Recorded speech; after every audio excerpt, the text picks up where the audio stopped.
Hello student, welcome to my YouTube channel PKM5 study पर। दोस्तों, आज हम लोग कक्षा 10 के गणित का चैप्टर 1 जिसका नाम है वास्तविक संख्याएं और उसी का हम लोग प्रश्नावली 1.3 का प्रश्न संख्या 2 करने वाले हैं। तो देखिए क्वेश्चन में दिया क्या है। सिद्ध कीजिए कि 3 प्लस 2√5 एक अपरिमेय संख्या है, किस प्रकार से होगा। तो हम लोग को सिद्ध करना है कि 3 प्लस 2√5 एक अपरिमेय संख्या है, कैसे। ठीक, तो चलिए हम लोग करते हैं।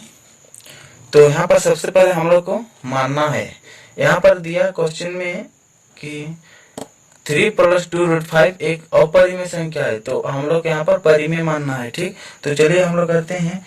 तो सबसे पहले यहाँ पर लिखेंगे हल। अब यहाँ पर मानना है, माना कि 3 प्लस 2√5 एक परिमेय संख्या है। ठीक, क्या है? परिमेय संख्या है।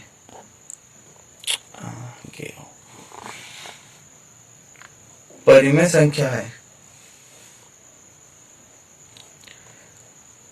परिमेय संख्या है। तो ये हम लोग मान लिए कि 3 प्लस 2√5 एक परिमेय संख्या है। ठीक, तो हम लोग परिमेय संख्या है तो इसको हम लोग P बड़ा Q के रूप में लिख सकते हैं। तो चलिए हम लोग लिखते हैं 3 प्लस 2√5 बराबर P/Q। ठीक, तो यहाँ पर लिखते हैं ब्रैकेट में, जहां P और Q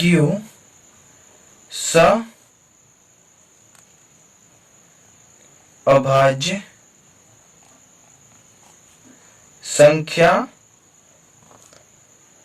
है और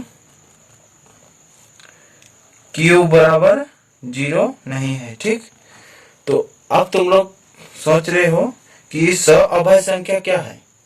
अभाज्य संख्या वो संख्या है जो जिसमें HCF और LCM मात्र एक ही आता है। ठीक, चलिए समझ में आ गया अभाज्य संख्या कौन है।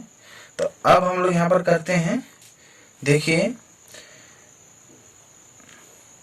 सबसे पहले लिखते हैं 3 प्लस 2√5 बराबर P/Q। ठीक, तो अब हम लोग इस 3 को इस साइड ले जाना है। ठीक, तो यहाँ पर बचेगा क्या? 2√5 बराबर P/Q। यहाँ पर तो उधर बराबर के उस पास जाएगा तो क्या होगा? माइनस, तो यहाँ पर होगा -3।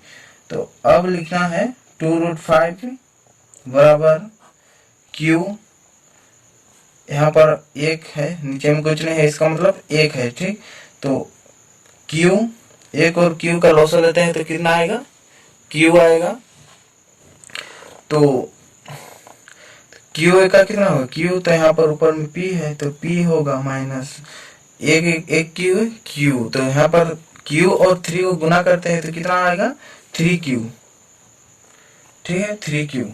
तो अब हम लोग E2 को यहाँ पर लाना है। ठीक, तो यहाँ पर लिख देना है √5 बराबर P माइनस 3Q बटा 2Q।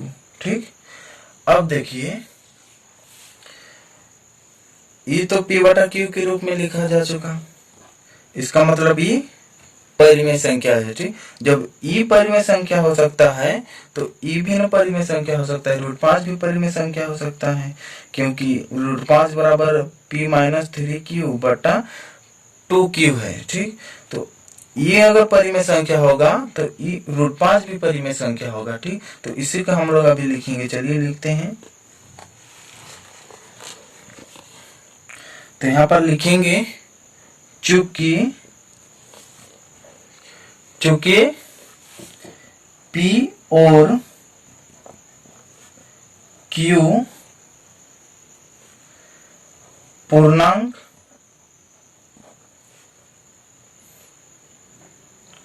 संख्या है तथा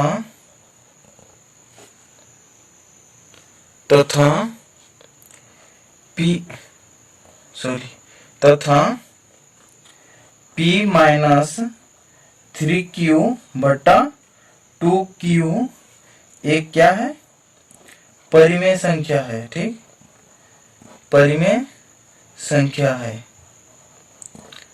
ना, परिमेय संख्या। यहाँ पर देखिए परिमेय संख्या है क्योंकि ये p बटा q के रूप में लिखा जा चुका है। जब ये परिमेय संख्या है तो ये भी परिमेय संख्या होगा। तो अब इसी को लिखते हैं, तो यहाँ पर लिखेंगे इसके अनुसार √5 भी परिमेय संख्या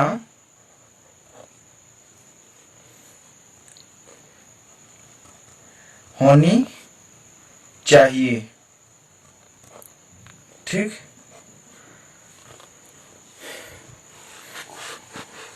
जैसे कि हम लोग जानते हैं कि √5 एक क्या है, अपरिमेय संख्या है। ठीक, तो यहाँ पर लिखेंगे परंतु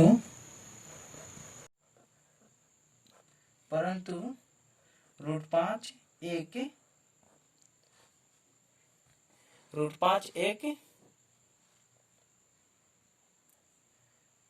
अपरिमेय संख्या है। ठीक, क्या है, अपरिमेय संख्या है।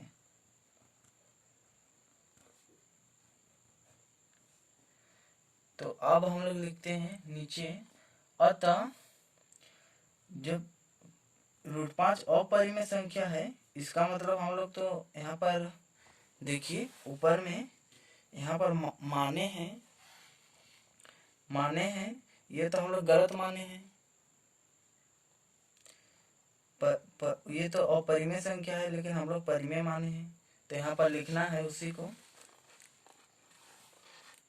तो यहाँ पर लिखते हैं, अतः यह हमारी कल्पना गलत है।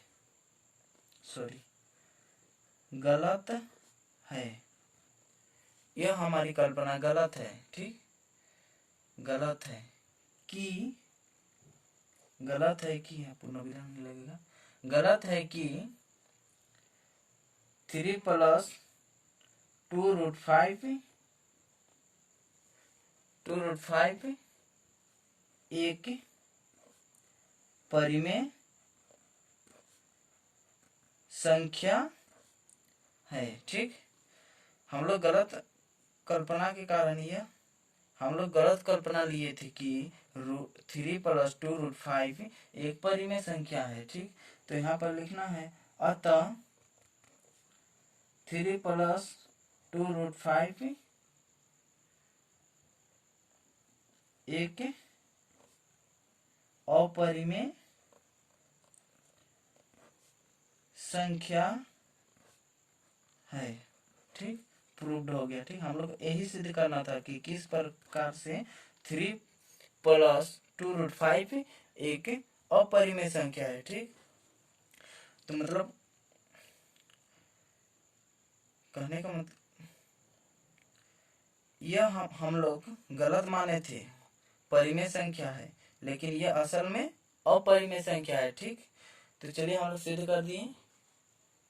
अब वीडियो अगर अच्छा लगा तो शेयर करें, लाइक और सब्सक्राइब कर दें और अपने दोस्तों के साथ शेयर करें।